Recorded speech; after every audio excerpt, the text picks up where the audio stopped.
সোনায় সোহাগ একটি আয়োজন। গানটা নিয়ে ছোট্ট করে বলি। প্রথমে বলছি গানের কথা। আমি আজকে জামাল ভাই এবং ভাবির কনভারসেশন শুনে সামনাসামনি বুঝতে পারলাম যে গানটা নির্ঘাত ভাবিকে নিয়েই লেখা হয়েছে, ব্যাপারে কোনো সন্দেহ নাই। একেবারেই ভাবিকে নিয়ে লেখা, এবং কোত্থেকে ভাই এত সুন্দর সুন্দর রোমান্টিক গান লেখেন সেটাও আমি আজকে জানতে পারলাম। এবং সত্যি আমি আজকে গানের জন্য ফুল ক্রেডিট ভাবিকে দিতে চাই, কারণ যদি আপনার এত চমৎকার একজন ইন্সপায়ারিং জীবনসঙ্গী থাকে তাহলে সৃষ্টিশীল কাজে সবচেয়ে বেশি প্রস্ফুটন ঘটে আমি মনে করি। তো তার জন্য ভাবিকে ধন্যবাদ যে তিনি জানালেন গান ভালোবাসেন এই কারণে। এবং যদি ঘর থেকে বলে নতুন গান কই নতুন গান কই, এর চেয়ে বড় ইন্সপিরেশন আর কি হতে পারে। তো ভাইয়া সৌভাগ্যবান, ভাবির মতো চমৎকার জীবনসঙ্গী আছেন। আমরা সৌভাগ্যবান যে রঙ্গল মিউজিক আমাদের সাথে আছে। আমি রঙ্গল মিউজিকের সাথে যুক্ত হতে পেরে সত্যি ভীষণ গর্ববোধ করছি। আমি জানি না ভাইয়াকে কে বলেছে আমি খুব অহংকারী আর মোটি, আমি জানি এই কথা কিভাবে ছড়ানো মনে হয় দেখে। আচ্ছা, তা আমার হাসির পরিমাণ আরো বাড়াতে হবে, বোঝা যাচ্ছে।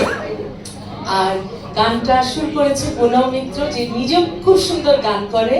তো ও আমাকে যখন ডেমো পাঠিয়েছে আমার বলছিল ওই তো ভালো গায়, আমি কি আর এর চেয়ে ভালো গাবো, এত সুন্দর করে পাঠিয়েছে গানটা। আর সৈকত রেজা ভাই করেছে ভিডিও, সাথে আছে অলংকার এবং শিশির, তাদের কেমিস্ট্রি আপনারা দেখতে পাবেন। আমি প্রথমেই সৈকত রেজাকে বলেছি আমি লিপসিং পার্টে অল্প একটু থাকবো, কারণ এই দুইজন এত সুন্দর পারফরমেন্স করে, ওরাই গানে যাতে হাইলাইটেড হয় আমি সেটা চেয়েছিলাম।